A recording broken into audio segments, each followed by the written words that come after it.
Hello বন্ধুরা, আসসালামু আলাইকুম। আজকে আমি আপনাদের মাঝে রিভিউ করতে চলে এসেছি সম্পূর্ণ রোবোটিক ড্রোন।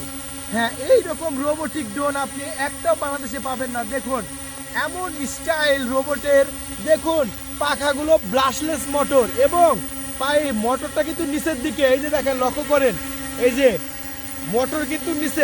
এতদিন দেখেছেন ব্রাশলেস মোটর উপর দিকে হয়, কিন্তু এটা নিচে। হ্যাঁ, আর এই ড্রোন ক্যামেরাটি সম্পূর্ণ রোবোটিক ড্রোন ক্যামেরা। এই ড্রোন ক্যামেরাটি আমরা একদম জলের দামে বিক্রি করছি, একদম পানির দামে বিক্রি করছি। তো এই ড্রোন ক্যামেরাগুলো কিনতে চান, আমাদের ডিসপ্লের উপর হোয়াটসঅ্যাপ নাম্বার আছে 013180384988। এই নাম্বারে কল করে আপনার নাম, ঠিকানা, ফোন নাম্বার দিয়ে অর্ডার কনফার্ম করতে পারেন, অথবা এটা স্ক্রিনশট মেরে এখনই আমার হোয়াটসঅ্যাপ নাম্বারে পাঠান, আমি দাম বলে দেব। একদম পানির দাম, একদম সস্তা দাম। তাহলে বন্ধুরা চলুন এই ড্রোন ক্যামেরাটির ভিডিও ফুটেজ কেমন সেটা আমরা